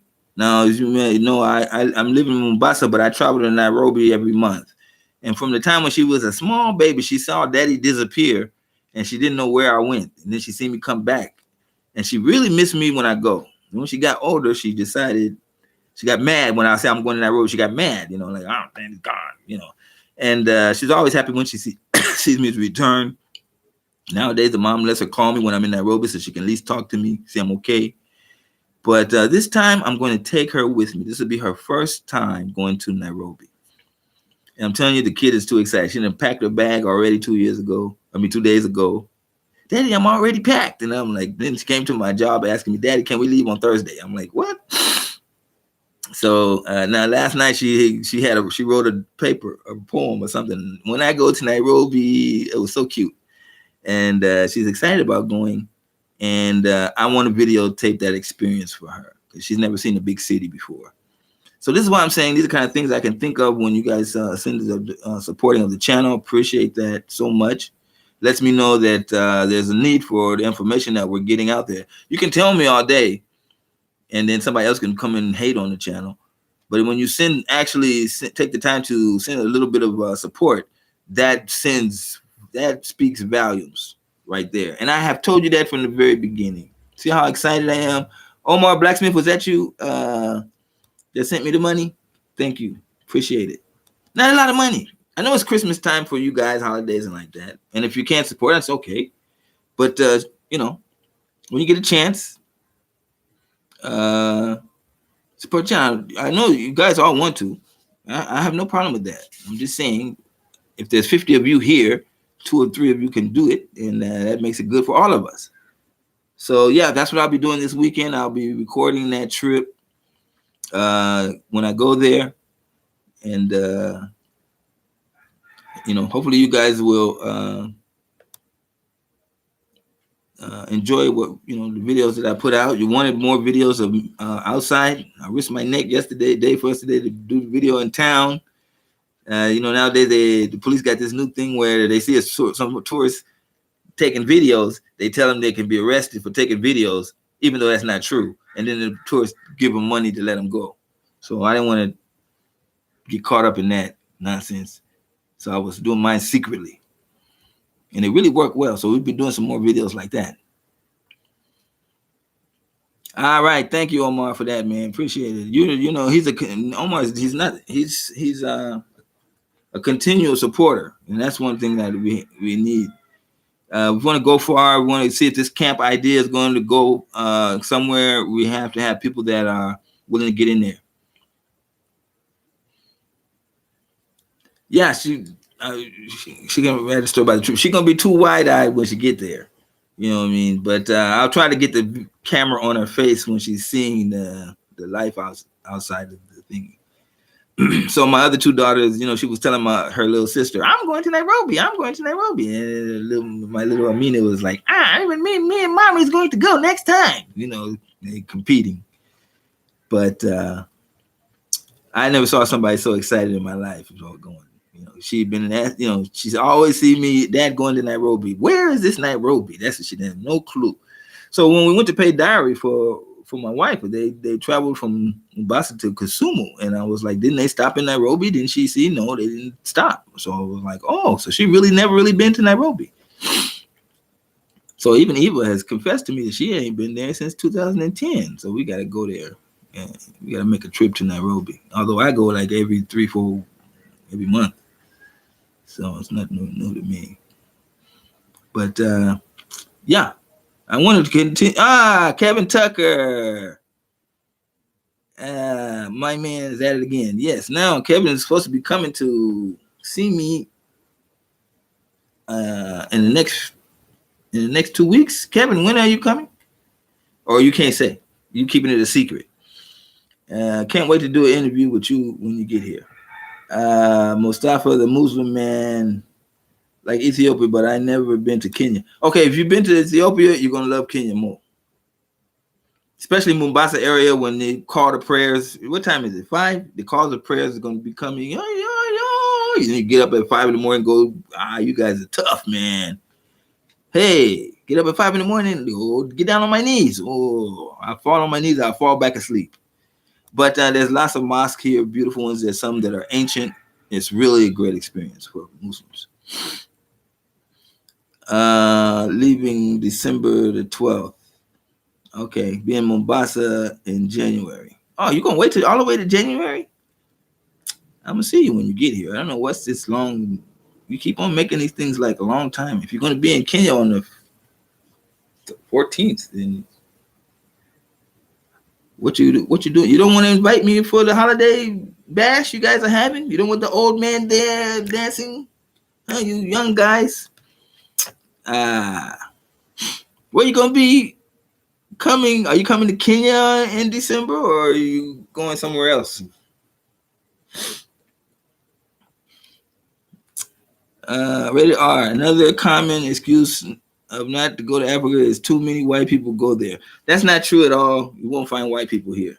in Kenya. That's one of the ways. You find more white people in Ghana than you will find in Kenya, especially in certain parts. So that's not true. So just to end up on this video, the first one, the 3 reasons why: the lack of understanding of the connection between your problems, your personal problems, and the system that you live in, is one of the first reasons on why it stop you from coming. The second one is fear of the unknown. And I'm saying there are 2 types of people. Which one are you? If you're one of the people that runs from pain, or you're the type of person that runs to pleasure. If you're the type of person that runs from pain, then you're going to have a lot of questions. You're going to have a lot of issues dealing with the trip, and you want everything to run perfect. And that's going to be a situation for you. But I'm here to tell you that you ain't got nothing to worry about coming to Kenya. You would be a smooth trip. Don't have to worry about that. You have to overcome that. And the third one is low self-esteem. See, a lot of us Black people believe that we are meant to suffer. And we were not meant to suffer. The fact that you have a homeland in Africa where people are booming and doing business and running around and becoming millionaires and billionaires in Kenya, I mean, in modern Africa, shows you that we are not a people that's made to suffer. We have been tricked and lied to, like you would have to do a slave. I mean, you have to lie to a slave and tell them all kinds of things to make him work for you. And so you'll be getting into that way. So you have this low self-esteem saying that I can't go to Africa because wherever I go, these people are going to put me and oppress me. And you come from a great people, my Black brothers and sisters. We are great people. And we can't even reach our full potential because America has gone down so badly on us. You know, if you remember in the 60s and 50s and 70s, we had all these great things we achieved. And nowadays, you don't see that. All the great music we made in the 60s and 70s and 80s, nowadays you see it's all being controlled, and they're just controlling us. I mean, you know, somebody like Russell Simmons got to lead the country because they're trying to earmark him and do him like they did Bill Cosby. And they're killing off our people. I mean, can Michael Jackson die like that if he was living in Africa? Could Whitney Houston die on drugs if she was in Kenya? If she was living in Kenya, it would be no issue like that. The lifestyle of America leads nowhere. The lifestyle of America leads nowhere. What are you going to do after you get a lot of money? You're just going to go out and party, buy a lot of useless material things. Look at Tyson buying all them cars. That's just ridiculous. You see? Rather than do what he's doing now. He got a nice family when he's raising his kids. He's just end up exactly where he would have been if he would have been in Africa. And this is what I'm saying to you. The good things in life, you're missing out on them. And it's not by any fault of your own. It's because you're in a system and you're in a minority in that system. And you're the ones that are oppressed the most in that system if you're Black. You know, nobody's going to deny that. White people won't deny it. So it's a fact. And I mean, now look at the presidential race. You're not even being discussed. You're talking about Dr. Mumbi is trying to tell you that there's a population decrease in Kenya. Look at the population decrease in Black America. Talking about we all scattered out now. No, you're disappearing. 100 million, a million Black men in prison. How many kids can that million men have while they're in prison? That's the reason why they put you in prison, so you can't have babies. They're happy to put you like that. That's the reason why they make sure you don't have money, so you can't. No woman would have you. You're running around here trying to have these weird relationships with Black women, and Black women running around here trying not to have sex with you, but they can't get nothing better from somebody else. They talk shit about the Black man all day long. By 2:00 in the morning, you see them creeping. The men creeping to the women calling the men come over. I was one of them. Creeping at 2:00 in the morning to some chick that don't have no man, but got 3 kids. What kind of life was that? I look back at that and I'm like, man,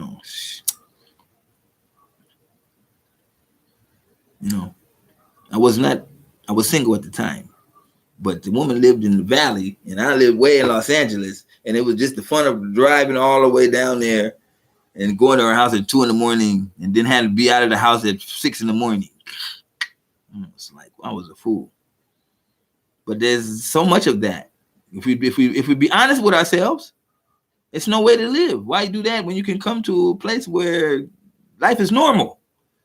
People don't take you for how much money you have. They take you for your value and how you treat people and how many people that you know.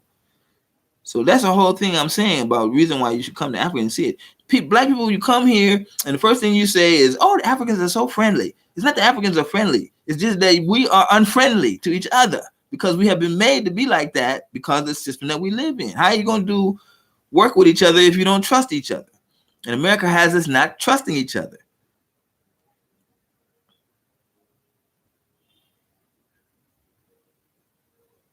So it doesn't become something like a novelty for you to come to the African trip. It's something that you need to do for your own self-worth. Yeah. If you think you mad at America's situation now, wait till you come to your own motherland and then see the people living around here and you be like, what the hell did these people lie to me and tell me? Damn. That's why I wanted to beat up white people when I first came to Africa. I was like, how are they gonna lie like that? Get away with it. You know? Man, that's the closer you're gonna get to paradise. And that's why I had this channel. That's why I've been on here for almost 2 hours trying to tell you guys. Okay, I'm going to finish up, then we're gonna finish this again. Peace, family. See you soon. All right. We didn't achieve anything in the 60s that was a money grab because blacks did have some type of money, plus Jews wrote all them MLK speeches. That's a good one. Yeah, well, they definitely bought Martin Luther King. If you read Malcolm X, he gives the full details of how they bought them all out. And so when they had the March on Washington, it was just a farce. They just had a couple of nice speeches and told the blacks to get out of town by sundown. Wow. And then Minister Farrakhan comes up and does the same thing twice, and you guys go for that thing. I know many of you going to Many Man March. All you can remember is how the Muslims run around with them bags begging you for money to put money in there. So joking. And then what did they do with the money? Where'd the money go? See? That's exactly what I'm talking about. You keep falling for that. Now, here is old Master Garmin Rod telling you, look, now you can spend money that's going to be outside of America. The money going to go to something that's going on outside of America. You have never invested in your motherland? Here's where you start, right here. $5, $10, pop. Yes. You're 100% right. I don't, if you knew me, I don't talk unless I know what I'm talking about. If you know my whole life, I don't talk unless I know what I'm talking about.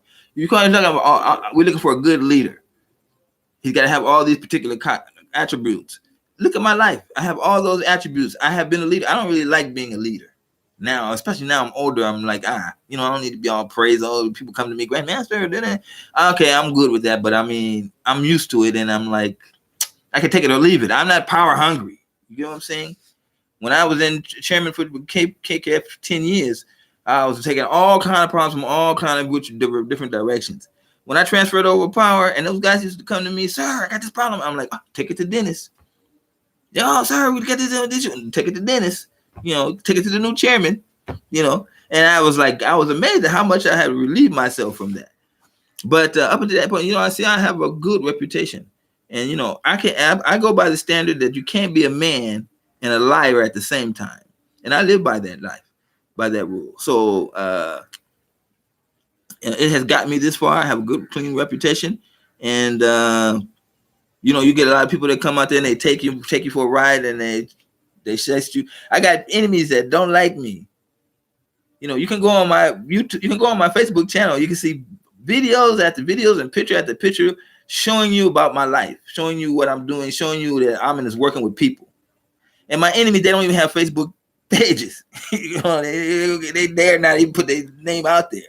Or you got them having a page, and then that page is all about them. You see, you got a picture of them doing this, them doing that, them at the bar, them. They're not helping people. They're not, teaching people how to better their lives through martial arts and, clean living. They're not doing that. And that's why I'm saying,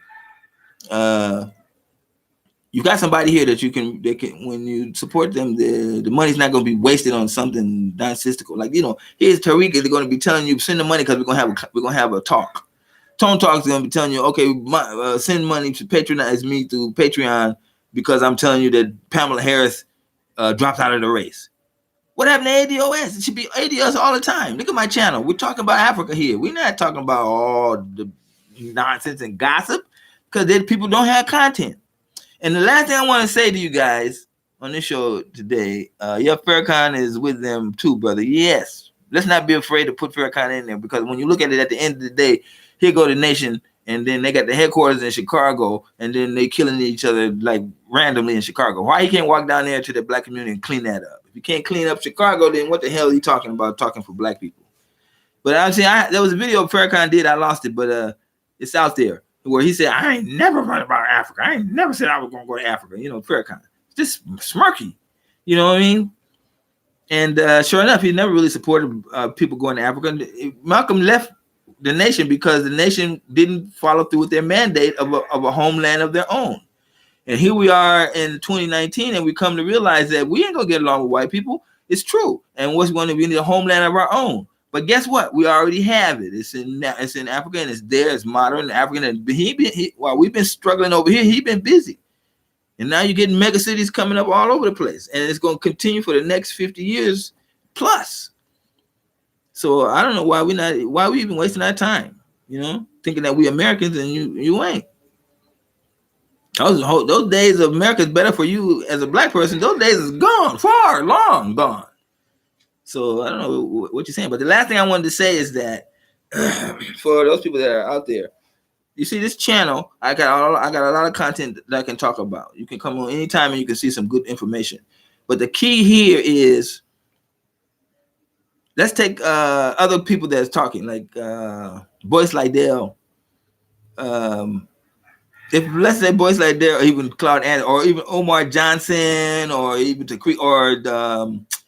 Dynas O'Meara, or O'Shea Jackson, who's already been to Africa. But if they move to Africa, what they gonna talk about on their show? You might not think about it because you know them and you know what they're talking about. But if they come to Africa, how are they gonna talk about Pamela Harris? What kind of relevance is that gonna have? I'm here in Kenya, and I'm dealing with things in Kenya. Why am I talk about Pamela Harris got dropped in the race? You see what I'm saying? It's a lack of content that you have already. But now when you move to Africa, that whole thing of come to Africa, that whole thing is like it's dormant.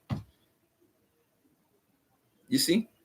That thing about uniting black people and buying politicians and all that kind of thing, Dr. Claude, has to go out the window. Once he moved here, it's like that's not necessary. What you need to start dealing with then is getting the black people to come and then developing for something for them to do and establish once they get here. And that is what this small little tiny channel is trying to do. I'm there with African Tigress and African Superstar, and I'm not up there with Phil Scott and O'Shea Jackson and Dynas. We're just a small group here.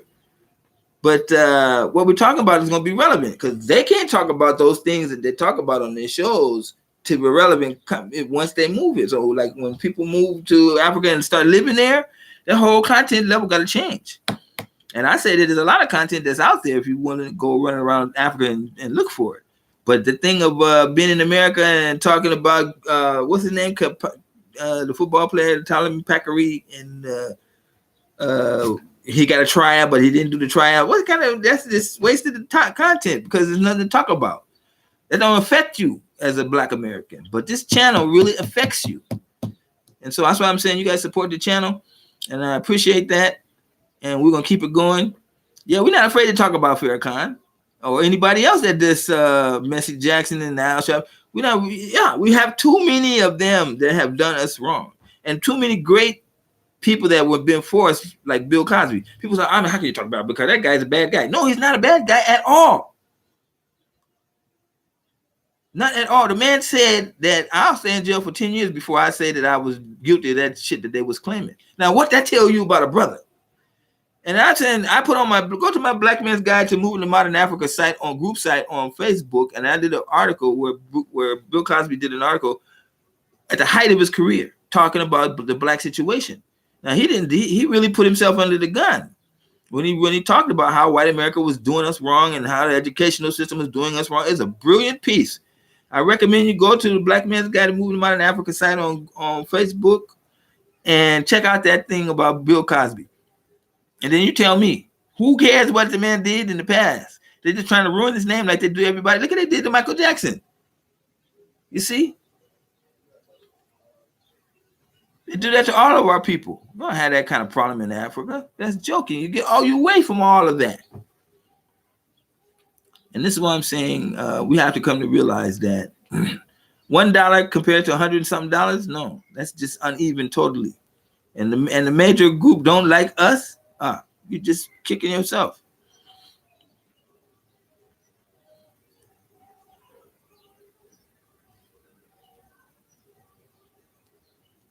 Yeah, they have to. America always wants to take the black man down. Listen, white people know they're inferior. In order for them to make themselves feel superior, they have to have us, a group of us, a small group of us that they can use and abuse and point and talk shit about and say, this is the reason why you got to be better than the black man. This is what drives white people to go to work every day and be prosperous, because they don't want to be low like the black man. And they've been using this for over a century. You know, how can you be proud to be white if you don't have something to compare it to? And this is where we have been giving them that. And so I'm saying we should just be like, see you, get out the game. You know, tired of you treating me like this and then for that, you know. This makes me feel so much wonderful. You feel so much wonderful. You go see a white person, they're looking at you bad. They say, hey, I'm moving to Africa. I'm going back home. And they look at you, they be like shocked. This ain't the best place? No. Then the next thing you know, you find them there with you in Africa. Yeah. Dynasty is a prince, but he's got to make that move. If you're going to be a prince in Nigeria, why are you living in America? That's the big question that he's facing to his followers now. And he's going to have to answer that. Yes, Bill Cosby was set up. Same with Michael Jackson. Same with so many of our great people, our great entertainers, even our sports figures. O.J. Simpson, I'm a martial artist black belt. There's no way you don't know you can fight off and kill two people you've never murdered before in your life. You don't know how to cut somebody's throat. There's no way you can fight somebody and stab them 14, 15 times. You ain't never done it before. You ain't even practiced. You know what I'm saying? And where you get these instruments to do all of this in the first place? You just walk up to the house with knives and things to cut people's neck? So OJ came into the house like that? Come on. We all know that's a big sham. It's impossible for you to fight somebody like that and then survive without getting cut yourself. So that was two people that killed Nicole Simpson, and they obviously cut somebody's head from ear to ear. That is a symbol. That take a killer. Somebody with knives that know what they're doing. It ain't no way you can. How can I cut somebody's throat like that? It's ridiculous. And no, and you love that woman. That's impossible. And what for? I'm a major celebrity. What the hell am I going to take my risk my whole career for something like that? That's ridiculous. It's impossible. But anyway, America got you going backwards and forwards, and you think like that's the case. So you find him innocent in one time, then they're gonna turn around and white people gonna turn around and find him guilty in another case. A sham. Just take all his money, make him suffer. O.J. Simpson needed to bring his black ass to Africa, and that'd be a slap in the face that they could never get past. America hates black people. December the 4th, Black Panther Fred Hampton was assassinated by the FBI. Fred Hampton was a good guy in '69. Countless other black leaders and youth killed since then. You see?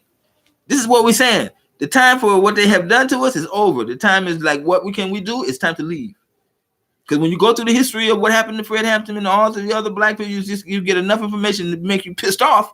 But if you don't take no action on it, what's good is that? You're still stuck in the same system. And then you end up having children and raise them in the same nonsensical system. There's not many white people living in Kenya. No, you won't have no issue with whites in Kenya. You won't have no dealings with it. I go months without seeing white people. Follow behind us, those white people. No, they were following. There's not enough white people in the world. So even if half of them came into Kenya by itself, it still wouldn't make a big difference. Okay, so don't get that in your mind. You living in America that where they're the majority and you're the minority, and you feel like they got some sort of power. But once you leave America, they like that. You don't have no real dealing with them. You don't have no, unless you want to. You see, but no, you just be dealing with straight black people. Can you stay single if you are a prince in Nigeria? Hey, that's a good question. You're gonna have to get married, maybe, probably.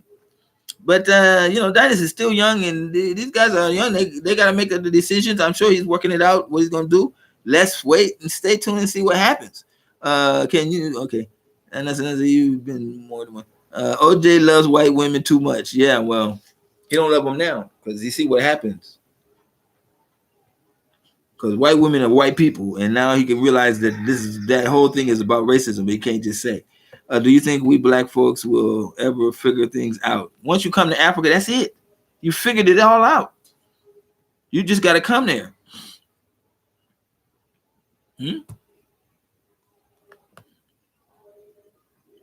That's it. You're done after that. Oh, okay, thank you. White people go extinct soon anyway. Yeah. White people are dying off the planet. If you just seen the article, and it's also on Black Man's Guide to Moving to Modern Africa group site on Facebook. It's also an article about white people in Italy. They're just not enough of them. I mean, they had a town that had 3,000 people, and then it has like 800 people. They had like 1 to 6 births every year. They're closing down maternity wards because there's not enough people to be in the ward. This is what's happening in Italy. And this is why Italy is in a total recession and going down the economy. So they say they blocked all the black people from migrating there. They refused to migrate, let these black people come in and help substitute the population. And that's the case. Now, this is what I'm saying to you about black people in America. If you don't have enough people, then the system's going to die. And that's why I'm saying when every time a black person leaves America and comes to live in Africa, that affects the economy. And one of the greatest fears of the white man is that black people get mad all together at one and take a large group of them and walk out and go to Africa. Woo, that'd be the end of it. So that's what I'm saying. You guys have to realize this. They're not going to come out and tell you that. They're going to go all the way around the whole story. But the fact of the matter is, blacks got to be oppressed, but they can also be made to believe that they're in a better place in America than they would be in Africa. And this is not true today. Chris, how are you, Hamilton? I was researching the tax situation. If I move to Kenya, I will have to pay taxes in both countries. If you go the citizenship, dual citizenship route, these are some of the issues you go through.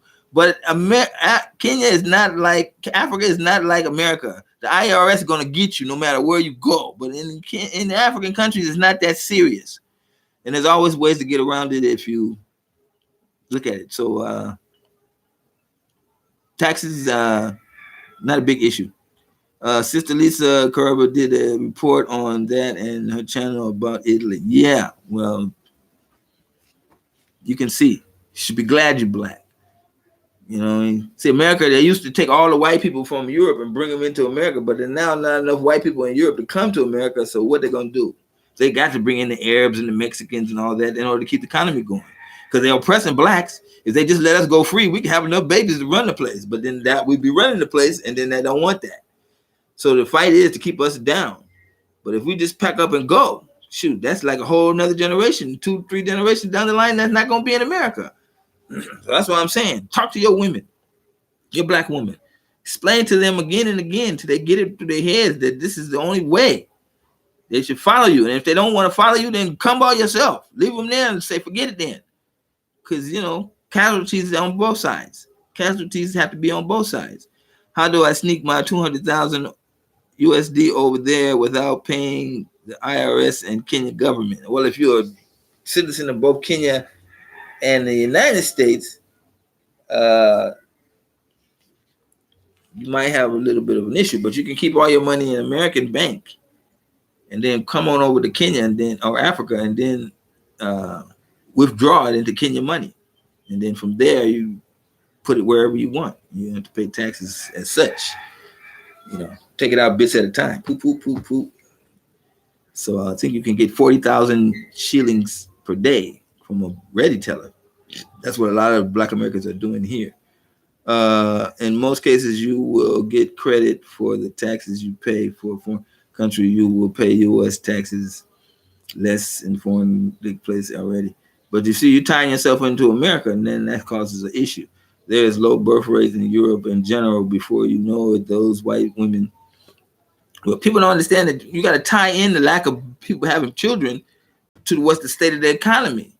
This is the case because these economies need new money to buy things every time. When you guys go out Christmas shopping and it's less people to buy Christmas gifts, then damn, they're going to see it like, oh man, we need more people to come into the system, be brainwashed about Christmas and Thanksgiving, and then feed into the system and start buying, you know. So that's the case. There's low birth. Okay. Crypto coins. Yeah, that's already talked about that. Power, I don't respect it all.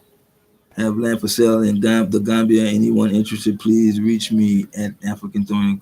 Yeah, okay. If you got land in the Gambia, that's good, but is it close to any industries? What kind of money can you make off the land? Or you're just gonna be buying it so you can sleep there? It's jokes, man. Anyway, I want to thank you guys again. Don't forget to support the channel when you can. This holiday season, I know everybody's gonna be eating a lot and all that, but we're gonna continue because we got some people like Omar Smith and Bridget Buckner that's supporting the channel for us. So I want to appreciate all you guys for coming on the channel. Let's do this again next time. Until we meet next time, let's go. We're gonna have a show coming out of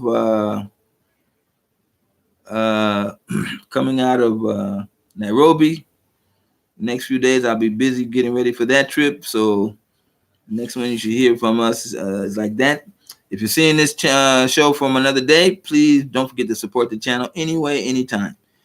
Can non-Kenyan citizens open a bank account in Kenya? Yes, you can. I did it all the time when I had my passport, so no problem there. So, yeah, peace.